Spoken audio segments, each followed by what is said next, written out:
now we come to part 2 exam. So part 2 exam is a practical exam. So when I say practical, again, let's divide it into 2 days. One of the days is a communication and small tasks. So basically, when I say communication, they really take it very seriously. It's almost like a very small room. There are 2 examiners sitting there. One of the examiner will be scoring you, will be marked on how you speak, what is the explanation that you're giving. The second examiner acts as a patient, and there is a scenario that's written there. Okay. So let's just take a very simple scenario at this stage. The scenario says there is, say, a 21-year-old female that has come to your clinic and has presented with a sore spot or an ulcer on the buccal mucosa. Kindly do the diagnosis and treat the patient. So, yes, and there are many different scenarios. Like till date, there are 66 to 72 scenarios, and you can get any 6 scenarios out of these. So these 62 scenarios which you have mentioned, that is there in some booklet or like the same which you mentioned earlier? Yes, no booklets. There are nothing mentioned in the booklet, but everyone who is given exams, they have now understood how ADC works, and there are certain sets. So again, each set has 6 of these scenarios, and there are there are 10 to 12 of such sets. So the same set comes in the exam. So if you get, say, set red, the 6 scenarios are fixed. So those are the 6 scenarios that are going to come in the exams. Oh, okay. So, and I'll explain in detail later as to how those sets are also divided. But so coming to the same example, let's just continue there. And then you start with the basic, like, the whole communication as to first how you greet the patient. Then you ask the history taking. So what all questions will you ask for this particular scenario? So you ask all the necessary questions that is important. Then you talk about the investigations that might be required. Then you talk about the diagnosis. So it will be a differential at this stage because we don't have anything definitive or a provisional. So you give all the differentials. Then you say, but most likely it appears to be the provisional diagnosis, that is after ulcer in this case.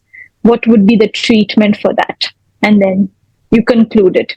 But to do all of this, you just get 10 minutes. So in 10 minutes, you have to complete the whole scenario. One more thing is, does the accent, like they have different accent, we have different accent, right? Yes, yeah. Doesn't matter. Doesn't matter. No, that's not at all.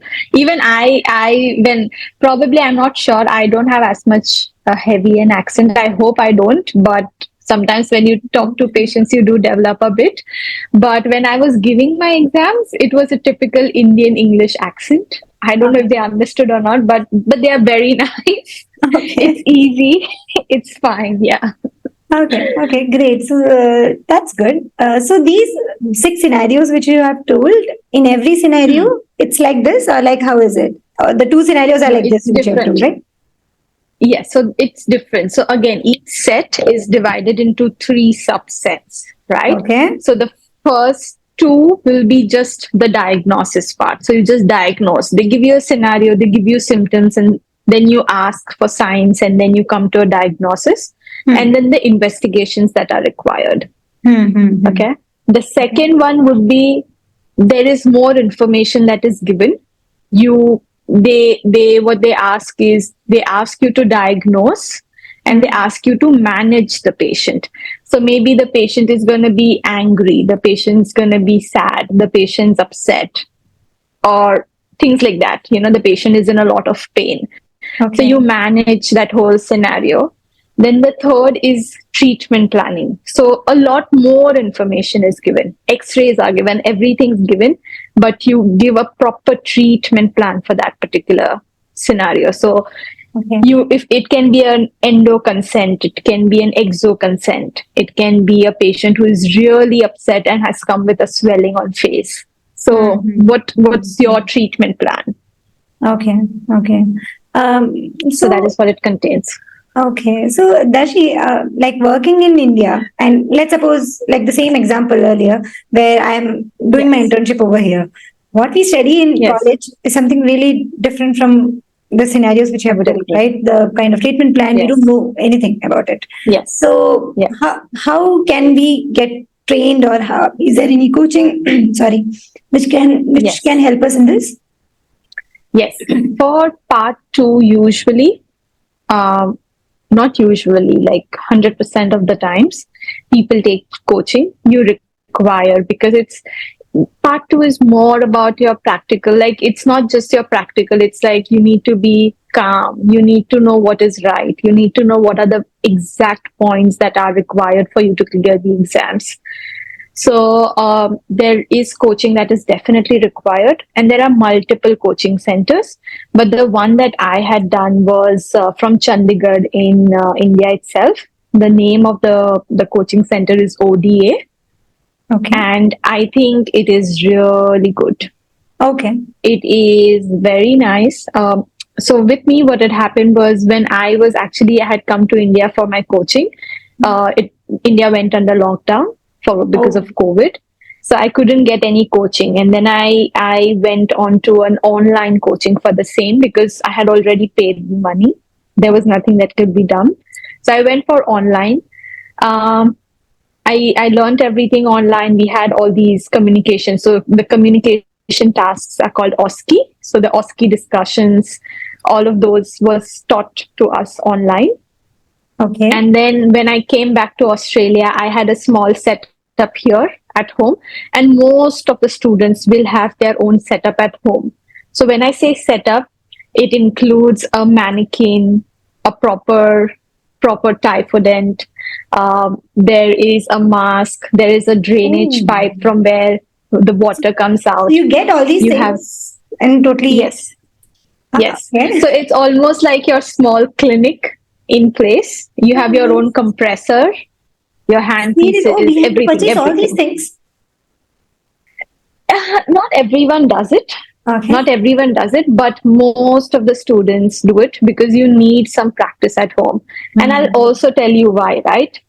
Two reasons. One is the practical exam is $4,500 each attempt, Oh God. Okay. which is, yes, which is nearly 2 lakhs. 2.5, 3 lakhs Okay. each attempt. Okay. The second is the pass percentage is really low. So when I say really low, each batch has 24 students, Huh. and from those 24 students, I have never heard anyone more than 5 from that batch passing. Oh God. So So it's yes, so it's pretty we're less. looking at really small, Hmm. very small numbers, very small Hmm. numbers.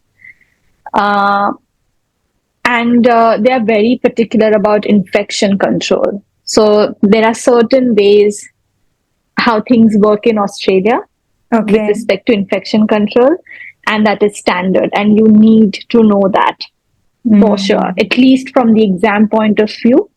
100% you need to know that. There are certain ways that people communicate. It's not as easy as it was back in India. Usually if there's something happening, we tell them, you know what, you need a crown and that's it. No, this is Yeah. not what you can do here. You Okay. need to have a proper, like, you need to explain them A to Z what's Hmm. happening in their mouth, what are the various possible options, what would you like to do. You can't force them for any treatment. You can just give them Hmm. options. If they want to do it, they do it. If they don't want to do it, they don't do it. Okay. Okay. Yeah. Okay. So, So having your so the so what you meant was having your own setup at home will help you understand. So what all things are there? The mannequin you told, typhodont, compressor, yes. drainage pipe. So those are the basic stuff that you need, right? Okay. Everything that you need in the clinic. So you will have a mannequin, which is basically is going to be a patient. Hmm. You have your compressor, your handpieces, high speed, slow speed. You have Okay. all the possible burrs that are required. So there is everything again is given very well in the practical handbook of ADC. So they tell you exactly what instruments will be provided in the exam, what material, what are the brands of the materials that are going to be used, right from composite to the temporary material, everything A to Oh, Z. very good. Yes, so all of those basic stuff will be ready. I mean, ideally, you should have it. And again, coming back, I know I'm skipping and then coming back again. With your part two, one is your communication, second is your practical exam. So, practical exam has 6 tasks. So the task, like it includes crown preparation, then putting a provisional crown on it. You have a complex amalgam restoration. You have class 3 or class 2 complex composite restoration. You have endo access opening, and you have class 2 cavity prep. So Oh. all of these tasks, So in the practical exam, is it you on typhoidont itself or on patient? no, it's on Typhoon, but interestingly, it has a very nice chair. The whole setup is so beautiful. It's as if you're working on a patient. Okay. Literally, it's like a chair that reclines. It has everything is just like how you would work on a patient. So it's not like the college typhoidont which we have. No, no, no, it's not at all like the college Typhoon that we had. And even the way the exams are evaluated is very different. It is not like what we used to do in college. It is very different. So, sharps protection, how you take care of the patient, even though the mannequin is the patient, but still you don't pull the cheek a lot. You don't turn the head a lot. You sit in a proper posture. Your ergonomics, your everything comes into play. So everything's being watched. Every chair has a video camera on top for the exam, and they are monitored continuously. So Okay, okay. And you told about that coaching which you have taken, right? So if it was yeah. online, how was the practical, like this mannequin and all? How did you do that? So obviously, I knew that I had to do some practice at home before I gave my exam. So I had my setup ready. It was just an unfortunate incident that I couldn't take a practical coaching in person. So when I Okay. did the the online sessions were done brilliantly by a sir there, and I used to just take help from those sessions and practice at home on mannequin, take photographs and send it across to sir. But now things have changed a lot. Obviously, now you can go and get yourself trained personally, but I had done that way. I had taken that route.